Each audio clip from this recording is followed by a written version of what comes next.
Hello बच्चों, क्या हाल चाल, कैसे हो। आज का हमारा टॉपिक है resonance in series LCR circuit. तो रेजोनेंस क्या होता है हम लोगों ने +1 में पढ़ा हुआ है। रेजोनेंस का मतलब होता है फ्रीक्वेंसी मैच करना, फ्रीक्वेंसी मैच कर जाना, कोई भी दो फ्रीक्वेंसी। और जब फ्रीक्वेंसी मैच करती है तो एम्पलीट्यूड बहुत ज़्यादा इंक्रीज हो जाता है। जैसे कोई बच्चा झूला झूल रहा है, पता है ना आपको, झूला झूल रहा है, कोई पीछे से धक्का मार रहा है, झूले की नेचुरल फ्रीक्वेंसी और किसी के पुश करने की फ्रीक्वेंसी अगर मैच कर जाए तो उस इंस्टेंट पे एकदम से उसका एम्पलीट्यूड बढ़ जाता है, बहुत तेज़ ज़्यादा दूर तक हो, समझ रहे हो ना। तो वही इलेक्ट्रिकल रेजोनेंस होता है। कैसे पढ़ेंगे अभी, तो देखते हैं। सपोज करो हमारे पास एलसीआर सर्किट है, ये रेजिस्टेंस है, ये इंडक्टर है और ये कैपेसिटर है। यहाँ हमने एक एसी सोर्स लगाया। अभी तक हमने जो एसी सोर्स लिए थे उसकी फ्रीक्वेंसी फिक्स थी, अभी variable frequency source,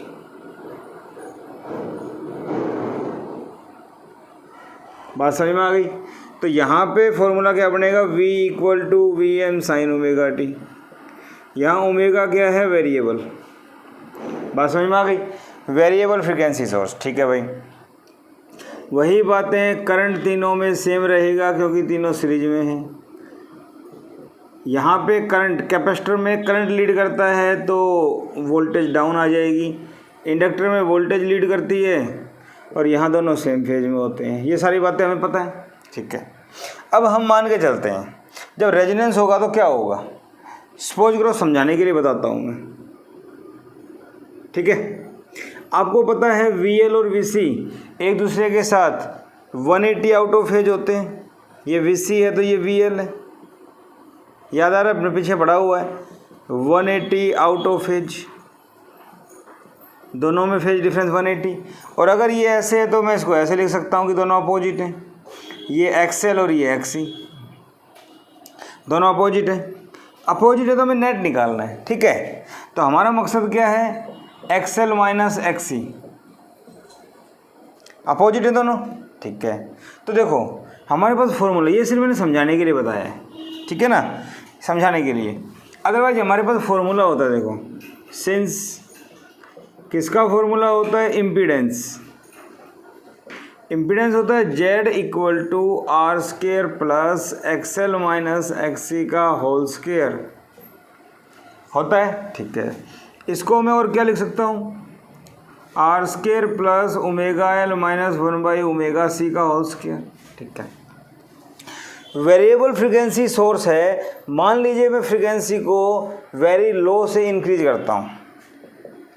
if frequency is increased from low to high, ठीक है। तो सपोज करो ओमेगा जब बहुत कम है तो ये वैल्यू काफ़ी कम होगी, बट ओमेगा जब कम होगा तो ये वैल्यू कम होगी बट ये वैल्यू ज़्यादा होगी। तो इनिशियली जो फ्रीक्वेंसी लो है तो ये कम है और ये ज़्यादा है, मेरी बात समझ रहे हो। धीरे धीरे फ्रीक्वेंसी को बढ़ाओ, ये बढ़ेगा और ये डिक्रीज होगा। मतलब क्या हुआ, जब फ्रीक्वेंसी लो थी तो मान लो ω/L यहाँ पे है और 1/ωc यहाँ पे है। जब फ्रीक्वेंसी बढ़ाओगे, इंक्रीज करोगे तो ये बढ़ेगा और ये डिक्रीज होगा, और बढ़ाओगे तो ऐसे आएगा, एक टाइम पे जाके दोनों बराबर। तो इसका मतलब एक पर्टिकुलर फ्रीक्वेंसी के ऊपर दोनों बराबर हो जाएंगे। Then at a particular frequency known as resonance frequency, known as resonance frequency, ω/L becomes equal to 1/ωc, means XL becomes equal to XC. This is resonance condition. Resonance condition. तो resonance condition क्या हो गई, XL = XC। Inductive reactance equal to capacitive reactance, inductive reactance equal to capacitive reactance. समझ गए मेरी बात। Inductive reactance capacitive reactance के बराबर हो जाएगी, कब, एक पर्टिकुलर फ्रीक्वेंसी के ऊपर, ठीक है भाई। इतनी बात समझ में आ गई, ओके। इसके बाद हम एक बात और देखें भाई, इतनी बात समझ में आ गई। रेजोनेंस क्या होगा यहाँ पे, मैंने कहा दो फ्रीक्वेंसी मैच हो जाती हैं भाई, कौन सी फ्रीक्वेंसी मैच हो जाएगी, ठीक है, मतलब resonance take place when source frequency, बताया ना, omega R nu R becomes equal to frequency of series LCR circuit. इस सर्किट की जो फ्रीक्वेंसी होगी उस फ्रीक्वेंसी से सोर्स की फ्रीक्वेंसी मैच कर जाए तब रेजोनेंस होगा। अंडर द कंडीशन, कंडीशन क्या है अभी, XL इक्वल टू XC, ठीक है। फर्स्ट इक्वेशन मानी थी हमने जेड वाली, तो जेड क्या हो जाएगा, R square plus XL minus XC, XL XC तो बराबर है तो क्या हो गया 0, जेड क्या आ गया R, और ये सब खत्म हो गए। देखो यहाँ कोई टर्म थी, वो टर्म यहाँ पे ऐड होगी तो ये ज़्यादा होगा तो ये भी ज़्यादा होगा, ये टर्म 0 हो गई तो सिर्फ R बचा, इसका मतलब मिनिमम, ठीक है। इम्पीडेंस क्या हो गया, मिनिमम।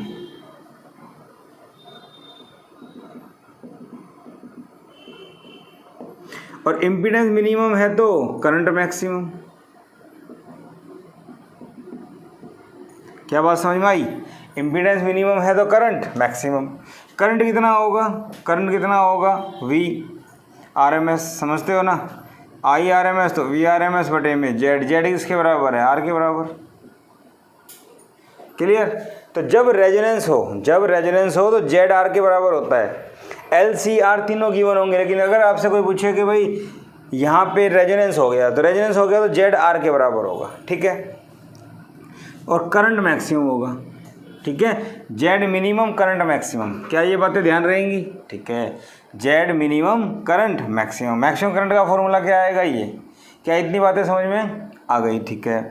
अगर मैं एक ग्राफ प्लॉट करना चाहूँ किस किस के लिए, अगर हम एक ग्राफ प्लॉट करें, चलो पहले आई के लिए करते हैं, करंट और ओमेगा और न्यू के लिए, तो क्या आएगा भाई बताओ। इनिशियली जेड मिनिमम है, देखो जेड क्या है हमारे पास, मिनिमम। जेड मिनिमम है तो करंट क्या होगा, बोलो, जेड मिनिमम है,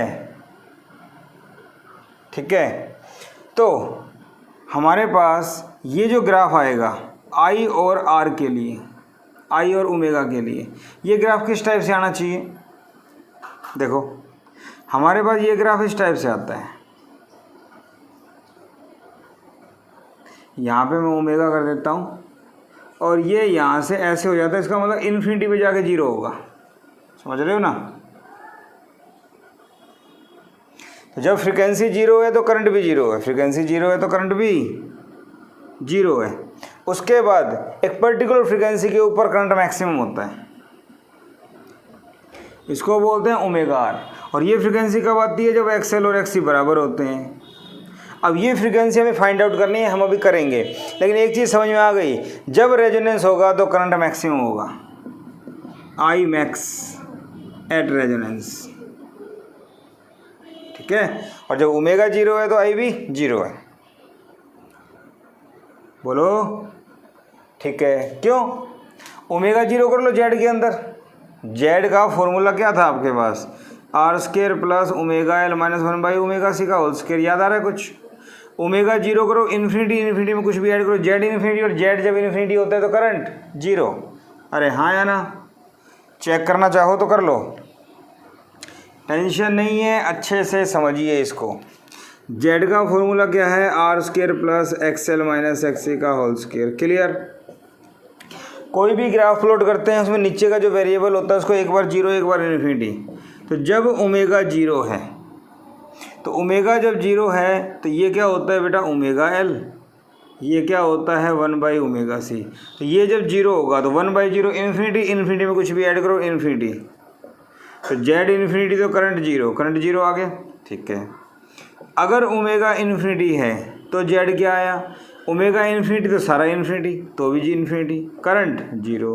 लेकिन इस बार इन्फिनिटी पे जाके जीरो होगा, इसलिए मैंने इसको टच नहीं किया। अगर मैं इसको यहाँ टच कर देता हूँ इसका मतलब यहाँ पे इन्फिनिटी है, अदरवाइज थोड़ा सा ऐसे छोड़ देते हैं। क्लियर है, हमने प्रूव भी कर दिया ग्राफ ऐसा क्यों आया। ठीक है, क्या ये बात समझ में आ गई? ओके। अगर हम इसके साथ साथ बात करें भाई जेड और ओमेगा में ग्राफ बताओ, तो जेड और ओमेगा में ग्राफ क्या आएगा यहाँ पे चेक कर लो। अगर ओमेगा जीरो है तो जेड कितना आ रहा है? इन्फिनिटी। और अगर ओमेगा इन्फिनिटी है तो भी कितना आ रहा है? इन्फिनिटी। इसका मतलब ये तो इन्फिनिटी रहेगा दोनों साइड से। ठीक है, और at omega L equal to one by omega C, Z क्या आ जाता है? आर। क्यों? जब ये दोनों बराबर होंगे तो जेड क्या हो गया? आर। At resonance. अरे हाँ या ना? इतनी बात समझ आ गई। तो इसका मतलब ये ग्राफ ऐसा कुछ आने वाला है। ये ओमेगा आर हो गया रेजोनेंस, और ये जेड इक्वल टू आर हो गया। क्या मेरी बात समझ में आती है? जेड मिनिमम हो जाएगा आर के बराबर यहाँ पे। ठीक है, ये ग्राफ बनेगा जेड का और ये बनेगा आई का। क्या मेरी बात समझ आ गई? ठीक है, ओके। तो ये ग्राफ हो गया, करंट के बारे में बता दिया। अब हम निकालना चाहते हैं फ्रीक्वेंसी। देखो इतनी बातें आपको समझ में आ गई। बहुत आसान मेथड से यूज कर रहे हैं हम, कोई टिपिकल चीज़ें नहीं है। ठीक है भाई, रेजोनेंस फ्रीक्वेंसी, तो एट रेजोनेंस, जब रेजोनेंस होता है तो क्या होता है भाई? XL equal to XC. XL क्या होता है? Omega L. ये क्या होगा? 1/ओमेगा सी। लेकिन जब रेजोनेंस है तो ओमेगा को ओमेगा आर बोलते हैं, रेजोनेंस फ्रिक्वेंसी। ठीक है, इस ओमेगा को ऊपर ले आओ तो ओमेगा आर का स्क्वायर 1/LC। अरे सी तो था, एल को नीचे ले आओ। ओमेगा आर क्या आ गया? 1/√LC। ठीक है, ओमेगा क्या होता है? 2 न्यू, 1/√LC, और न्यू आर कर दो तो 1/2π√LC। This is resonance frequency. वो ओमेगा था एंगुलर फ्रीक्वेंसी, इतना तो पता है ना आपको। ठीक है भाई, इतनी बात समझ में आ गई। ये रेजोनेंस फ्रीक्वेंसी का फॉर्मूला आ गया मेरे पास। ओमेगा आर जनरली यूज होता है, उसको भी फ्रीक्वेंसी बोल देते हैं, इसको भी फ्रीक्वेंसी बोल देते हैं, नो डाउट। ठीक है भाई, इतनी बात समझ आ गई। ग्राफ बना लिए, ये पता लग गया, सब पता लग गया। ठीक है भाई, नोट करने वाली बात क्या है? At resonance number 1 Z R के बराबर होता है और मिनिमम होता है। कभी कभी न्यूमेरिकल दे देंगे और आपसे पूछेंगे कि इम्पीडेंस मिनिमम है, बताओ फ्रीक्वेंसी क्या होगी, बताओ करंट कितना होगा। तो आपसे ये कह दिया जाए कि इम्पीडेंस मिनिमम है तो करंट निकालने के लिए जेड को आर के बराबर यूज करना है। सेकंड, आई मैक्सिमम होगा। या फिर आपसे कोई न्यूमेरिकल में कह दे कि भाई करंट मैक्सिमम है एलसीआर सर्किट में, तो करंट मैक्सिमम है, इसका मतलब भी रेजोनेंस होगा। कभी कभी न्यूमेरिकल में डायरेक्ट गिवन नहीं होता कि रेजोनेंस हो रहा है, तो आपको फाइंड आउट करना पड़ेगा कि भाई क्या दे रखा है। जेड मिनिमम है तो भी रेजोनेंस, करंट मैक्सिमम है तो भी रेजोनेंस। ठीक है, आपसे कोई पूछे, अच्छा एक चीज़ और, at resonance in series LCR circuit current maximum है, I is maximum, so potential drop across R L and C is also maximum. आपसे निकलवा सकता है कि रेजोनेंस हो गया या करंट मैक्सिमम है, बताओ maximum potential drop across capacitor क्या होगा, अक्रॉस इंडक्टर क्या होगा, अक्रॉस रजिस्टर क्या होगा। तो एलसीआर सर्किट में पोटेंशियल ड्रॉप मैक्सिमम होने वाला है। क्लियर? और देखो नंबर 4, सिंस फॉर्मूला था tan phi equal to XL minus XC/R, था फॉर्मूला हमारे पास। ठीक है, अब ये फॉर्मूला मेरे पास था तो एट रेजोनेंस में क्या होता है? XL इक्वल टू XC, ये होता है तो tan phi क्या हो जाएगा? दोनों बराबर हैं 0, phi क्या आ गया? 0। इसका मतलब phase angle at resonance is zero. ये चीज़ याद करना बहुत इंपॉर्टेंट है, आ जाती है। फेज एंगल रेजोनेंस पे जीरो, और फेज एंगल जीरो कब होता था? प्योर रेजिस्टिव सर्किट में। तो LCR में तीनों चीज़ें हैं, लेकिन जब रेजोनेंस होगा तो L और C आपस में कैंसिल हो जाती हैं, तो क्या बचा? सिर्फ R, Z equal to R। तो इसको बोलते हैं प्योर रेजिस्टिव सर्किट। क्या मेरी बात समझ में आ गई? काफ़ी इंपॉर्टेंट पॉइंट हैं सारे के सारे, इनके ऊपर न्यूमेरिकल बन जाते हैं, ठीक है। तो ये चीज़ ध्यान रखनी, कंसेप्चुअल बन जाते हैं, ठीक है बेटा। चलो न्यूमेरिकल देखते हैं। Series resonance circuit. सपोज करो आपके पास R दिया हुआ है, L दिया हुआ है और कैपेसिटर दिया हुआ है, ठीक है। ये सोर्स दे दिया 220 वोल्ट 50 हर्ट्ज, R दिया हुआ है 40, ठीक है। L आपको दिया हुआ है मान लो 10, C दिया हुआ है 10 माइक्रोफैरड, ठीक है। Okay, find frequency of source eight which LCR circuit is in resonance. तो चाहे आप सोर्स की फ्रीक्वेंसी निकालो चाहे सर्किट की निकालो, क्योंकि दोनों बराबर होगी तभी रेजोनेंस होगा, तो हम सर्किट की निकाल लेते हैं। फ्रीक्वेंसी पूछिए ना, ठीक है। इसी क्वेश्चन को और करके ऐसे पूछ लें, find frequency of source eight which current in circuit is maximum. अगर ये आ जाए तो करंट मैक्सिमम है, इसका मतलब ये रेजोनेंस है। यहाँ पे कहीं पे आया नहीं है कि यहाँ पे रेजोनेंस हुआ है, लेकिन करंट मैक्सिमम है, इसका मतलब रेजोनेंस है, समझ गए।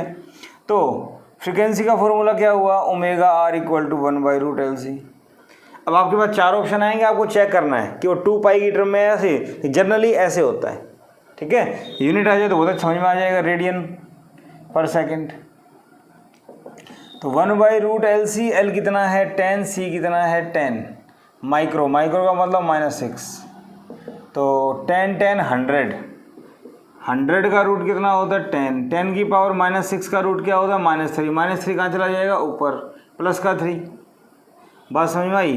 तो ओमेगा R कितना आ गया 100। अरे हाँ या ना? बात समझ में आई भाई? 10 की पावर -4 बच गया, ऊपर जाके प्लस का 4 का रूट, एक ही बात है। तो क्या ये सवाल समझ में आया? फ्रीक्वेंसी पूछे किस पे रेजोनेंस होगा तो हम लोग इजीली निकाल सकते हैं, ठीक है भाई। इतनी बात समझ में आ गई। तो ऐसा सवाल आ जाए मैं कर लूँगा। और देखो आपके पास मान लीजिए क्वेश्चन आ जाए, ये आपको दिया हुआ है रजिस्टर 40, इंडक्टर दिया हुआ है 5 हेनरी, कैपेसिटर दिया हुआ है 80 माइक्रोफैरड, सोर्स दिया हुआ है 230 वोल्ट, फ्रीक्वेंसी वेरिएबल है। पीछे भी हमने ले लिया था, आई थिंक न्यू वेरिएबल है, ठीक है ना। ओके, पहला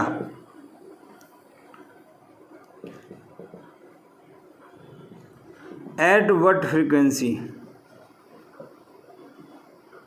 इम्पीडेंस ऑफ सर्किट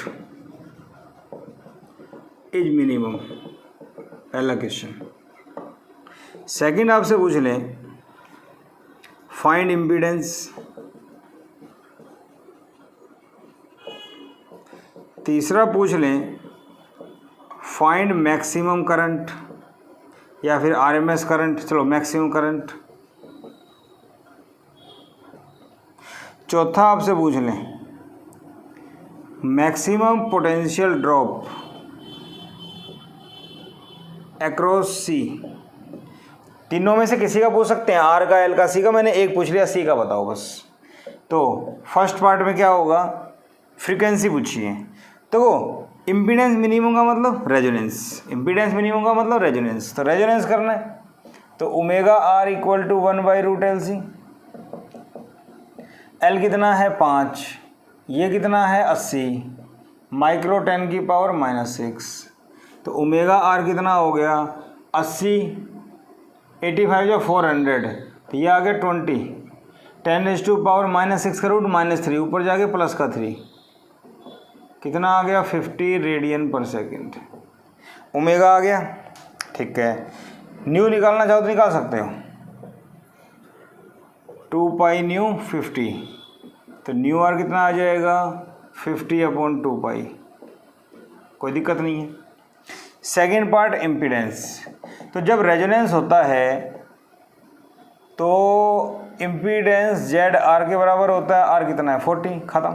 ये तो बहुत आसान पार्ट था। फाइंड मैक्सिमम करंट देखो आई वर्चुअल, क्योंकि यहाँ जो वोल्टेज गिवन होती है ना, ये आपको बता रखी है कि हमेशा आरएमएस होती है, तो ये आरएमएस होती है, इसको वर्चुअल बोलते हैं। तो वी वर्चुअल बाई जेड, और वी वर्चुअल जेड क्या है आर, तो ये कितना है 230 और आर कितना है 40, अरे बोलो आर है 40, तो आई वी कितना आ गया भाई 23/4 एम्पियर। बात समझ में आ गई? ठीक है। चौथा पार्ट, आई निकालने में कोई दिक्कत नहीं, जेड में कोई दिक्कत नहीं। मैक्सिमम पोटेंशियल ड्रॉप अक्रॉस सी, अब चौथे में मैक्सिमम पूछा है, मैक्सिमम के लिए करंट भी मैक्सिमम, तो आपको पता है आई वी का फॉर्मूला क्या होता है, आई मैक्स बाई √2, तो आई एम क्या हो जाएगा आई वी √2, तो बेटा आई एम कितना आ गया 23√2/4। क्या ये बात समझ में आई? आ गई। अब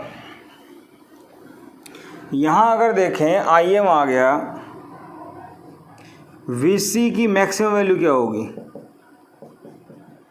आई मैक्स एक्सी, अरे हाँ यार ना, V equal to I R, capacitor के लिए XC होता है, तो आई एम कितना आ गया 23√2/4, XC कितनी होती है 1/ωc, तो 23√2/4 1/ω, ओमेगा कितना है 50 और ये कितना है 80 माइक्रो।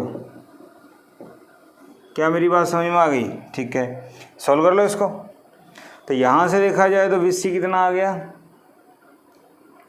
8×5 = 40, देखो 23√2/4 और ये हो गया 4000, 8×5 = 14, 2 0 ये रही -6। ठीक है भाई, और सोल्व करें इसको, 3 0 से ये कैंसिल, -3, तो 23√2/16 ऊपर जाके प्लस का 3। ठीक है, और सिंप्लीफाई कर लें इसको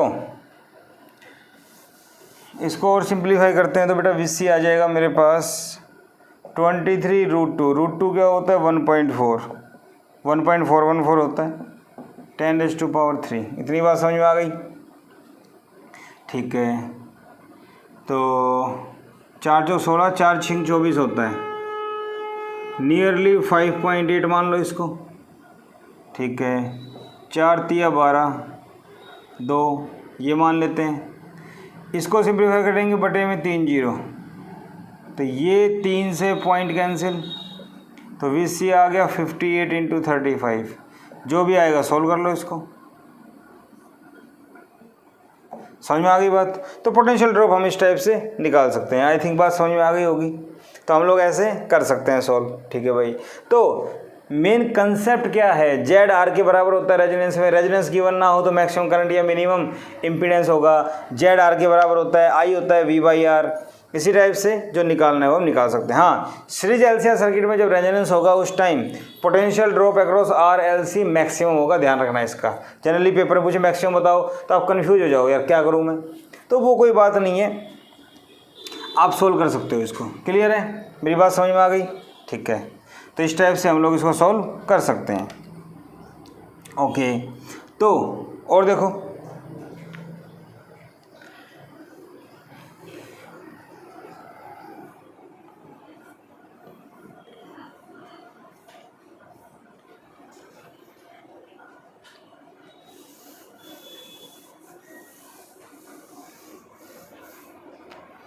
मान लो आपके पास क्वेश्चन आ जाए,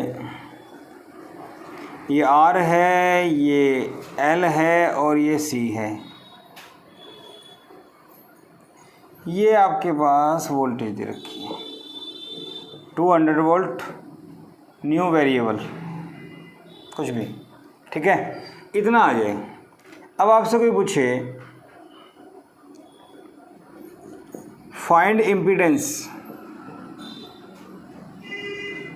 इम्पीडेंस, व्हेन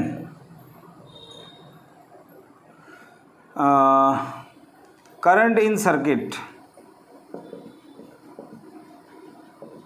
इज मैक्सिमम, तो क्या करोगे? करंट मैक्सिमम दिया हुआ है, ज़्यादा नहीं सोचना, हमारा सॉल्यूशन क्या होगा, Z इक्वल टू R, खत्म। इम्पीडेंस पूछा है, करंट मैक्सिमम, इसका मतलब रेजोनेंस होगा Z इक्वल टू R, और R क्या दिया हुआ है? कुछ नहीं दिया हुआ, तो यही आंसर होगा। क्या मेरी बात समझ में आ गई आपको? ठीक है, तो रेजोनेंस जब होता है तो Z मिनिमम होता है, I मैक्सिमम होता है। मेरे ख्याल से ऐसा कोई सवाल आ जाए तो आप लोग कर सकते हो, कंडीशन वगैरह सारी मैंने बता दी, ठीक है बेटा। नेक्स्ट लेक्चर में हम लोग पढ़ेंगे क्या, resonance in parallel LCR circuit. तब तक इसकी प्रैक्टिस कीजिएगा। लेक्चर पसंद आया हो तो चैनल को लाइक कीजिए, शेयर कीजिए, सब्सक्राइब कीजिए। Thank you.